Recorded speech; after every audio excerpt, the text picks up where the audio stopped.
कैसा हो अगर छोटी सी बोट में आपको 432 दिन के लिए समंदर में छोड़ दिया जाए और उसका कंट्रोल भी आपके हाथ में ना हो। ना ही आप बाहर की दुनिया से राब्ता रख पाएं और ना ही किसी इंसान की शक्ल देख पाएं, और ना ही आपके पास सोने के लिए छत और ना ही आपके पास ज़मीन, और इसके साथ साथ ना ही खाना और ना ही पीने के लिए पानी, और बस एक ही चीज़ हो, वो भी तूफानों से भरा हुआ समंदर। आप खुद ही सोचें कि आप कैसे सर्वाइव कर पाएंगे। यकीन माने, ऐसा सोचना ही इंसान के रोंगटे खड़े कर देता है। यह सब कुछ आपको किसी फिल्म से कम नहीं लगेगा। मैं हूं वलीद कमर। तमाम देखने और सुनने वालों को अस्सलाम वालेकुम। वीडियो शुरू करने से पहले दोस्तों से अपील है कि चैनल को सब्सक्राइब कर लें और साथ ही बेल आइकन को भी दबा लें, ताकि हमारी नई आने वाली वीडियो आपको आसानी से और बर वक्त मिलती रहे।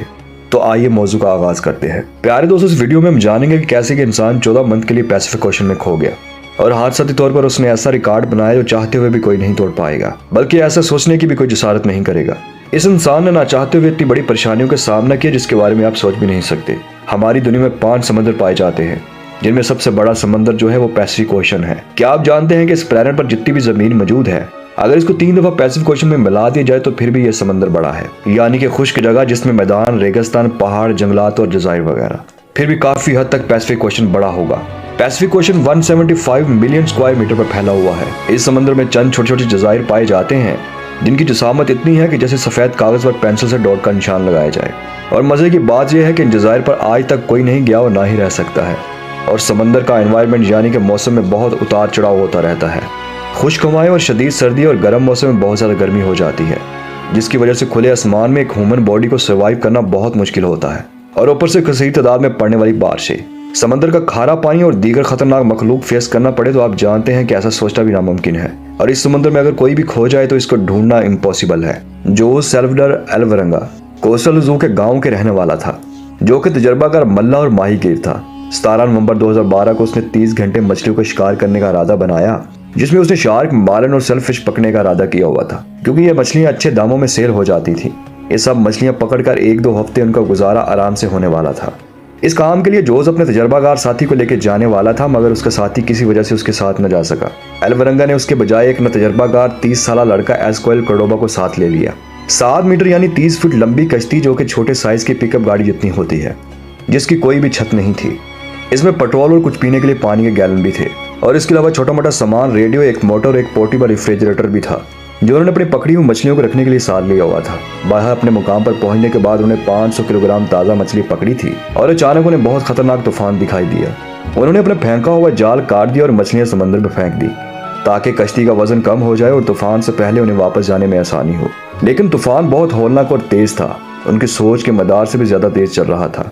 एक रिपोर्ट के मुताबिक उन्होंने 120 किलोमीटर का फासला तय करना था। कश्ती की बहुत तेज रफ्तारी की वजह से उनके घर से 20 किलोमीटर पहले ही कश्ती का इंजन खराब हो गया, और अब उनके पास चप्पू भी नहीं थे जिनके साथ वो सर्वाइव कर पाते। कश्ती रुकने के बाद तेज लहरों और तेज हवाओं ने कश्ती को गहरे समंदर में धकेलना शुरू कर दिया। इस दौरान ही उन्होंने अपने रेडियो से अपने बॉस को लोकेशन भी भेजी, और जवाब का इंतजार करते करते उनके रेडियो की बैटरी भी खत्म हो गई। अब इन दोनों मछेरों का बाहर की दुनिया से राब्ता बिल्कुल कट चुका था, और तेज हवाओं ने बहुत दूर फेंक दिया था। जो साहिल उनको नजर आ रहा था वो आस्ता आस्ता उनकी नजरों से ओझल होता गया, और उनके बॉस की तरफ से जो सर्च पार्टी उनकी खोज में निकली थी वो 2 दिन की नाकामी के बाद वापस लौट गई। और अब जैसे जैसे दिन गुजरते जा रहे थे, जोज और उसके साथी का जीना बहुत मुश्किल हो रहा था। तेज हवाओं और समंदर की लहरों ने उन्हें गहरे समंदर में 600 या 700 किलोमीटर दूर फेंक दिया था, और उनकी बोट इतनी छोटी थी कि उसको दूर से भी देखा ना जा सकता था। और जैसे जैसे दिन हफ्तों में बदलता गया, उनको पता चल गया कि उनके जीने का चांस सिर्फ 1% से भी कम रह चुका है। ना ही उनके पास कोई फोन था और ना ही कोई रिंगिंग लाइट्स, ना ही फ्लेयर गन, ना ही आग जिसे लगाकर वो अपने होने का सिग्नल दे सकते थे। जो खाना पीना वो साथ लेके आए थे वो पहले ही खत्म हो चुका था, और खुद को जिंदा रखने के लिए उन्होंने परिंदों को पकड़ना शुरू कर दिया जो उनकी बोट पर बैठते थे, और साथ साथ मछलियों को पकड़कर कच्चा खा जाते थे। समंदर का खारा पानी पीने की वजह से उनकी मौत हो सकती थी, क्योंकि समंदर का पानी बहुत ज्यादा कास्टी होता है और इसमें बहुत गैर जरूरी मिनरल होते हैं, जिसकी वजह से कुछ दिनों में इंसान की मौत हो जाती है। इसलिए वो बारिश का पानी इकट्ठा करके इस्तेमाल करते थे। बारिश न होने की वजह से जब पानी की किल्लत होती थी, वो अपना पेशाब और कछुए का खून पीकर जिंदा रहते थे। वो इतनी मुश्किलात का सामना कर रहे थे जिसके बारे में आप सोच भी नहीं सकते। और आखिरकार जोज के साथ ही इस तकलीफ को बर्दाश्त न कर सका, क्योंकि वो कच्चा खाना खाने की वजह से बीमार पड़ गया था और उसने सुसाइड कर लिया। मरने से पहले उसने जोज से वादा लिया कि वो मेरी लाश को नहीं खाएगा। जोज भी खुदकुशी करना चाहता था, लेकिन उसके मजहब ने उसको इजाजत नहीं दी। दोस्तों, जोज के बकौल वो अपने दोस्त की लाश से बात किया करता था। कुछ दिन के बाद उसको रियलाइज हुआ कि वो इस तरह पागल हो जाएगा, और उसने अपने दोस्त की लाश को समुद्र में फेंक दिया। और अब छोटी सी बोट पर जोज के पास बात करने के लिए भी कोई नहीं था। आप खुद इस बात का अंदाजा लगा सकते हैं कि इतने बड़े समंदर में छोटी सी बोट पर रहना कितना मुश्किल हो सकता है। जोज इस वक्त पैसिफिक ओशन के उस हिस्से में मौजूद था जिसको समंदर का सबसे खामोश हिस्सा माना जाता है, और यहाँ से कार्गो शिप भी कई महीनों के बाद गुजरती थी। एक दिन जोज ने समंदर में एक कार्गो शिप को देखा। पिछले 6 महीनों में उसने इस कार्गो शिप को पहली दफा देखा था, तो उसके जिंदा रहने की उम्मीद वापस जाग उठी। जोज ने इस कार्गो शिप को हर तरह से इशारे किए, लेकिन कार्गो शिप में से उसे कोई भी ना देख सका, और एक बार फिर जोज की उम्मीद पर पानी फिर गया।